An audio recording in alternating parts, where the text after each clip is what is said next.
খাঁচাটা হাতে নিলাম, করলা গাছটি দেখতেছি, করলা গাছটি বড় হয়ে গেছে, করলা হইতেছে, হয়েই গেছে। ঠিক আছে, কয়েকটা হয়েছিল, এখন দিঘির পাড়ে যাইতেছি, কয়েকটা গাছ কাটন লাগবো।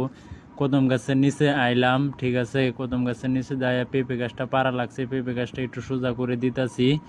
তারপরে কয়টা গাছ কাটন লাগবো, বইলাম, কয়টা গাছ কাটতেছি কাইটা একটু শেষ পর্যায়ে চলে আয়াম। ঠিক আছে, এখনো কাটতে আছে, খাঁচা ভরে না। তারপরে দেখি যে অর্ধেক খাঁচা হয়ে গেছে গা। ঠিক আছে, এগুলা নিয়ে যাইতাছি, কি করবাম, কাছিটা খুললা যা, বারে বারে খুললা গেছেন। মাটিতে একটা আচার দিতাছি, আচার দিয়া তারপরে নিয়ে যাইতেছি কদম গাছের নিচে হয়ে যেমন লাগে। কদম গাছটা প্রায় বড় হয়ে গেছে, দিঘির পাড় দিয়ে এখন যাইতেছি। তারপরে এখন কি করণ লাগবো জানি না।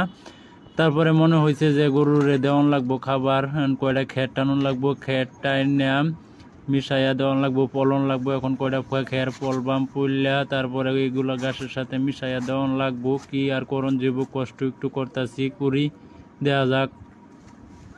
এখন মিশাইতেছি ভালো করে, কয়টা মিশাইলাম, মিশাইয়া গরুর কাছে যাইতেছি। ঠিক আছে, গরুর কাছে গেলাম, গরুর এনে দিলাম, মিশছে না ভালো করে, এখন মিশাইতে হইব। আর একটু মিশাইয়া হাইরা গরুরে ভালো করে দিয়া, এটা হইল বাস্তব।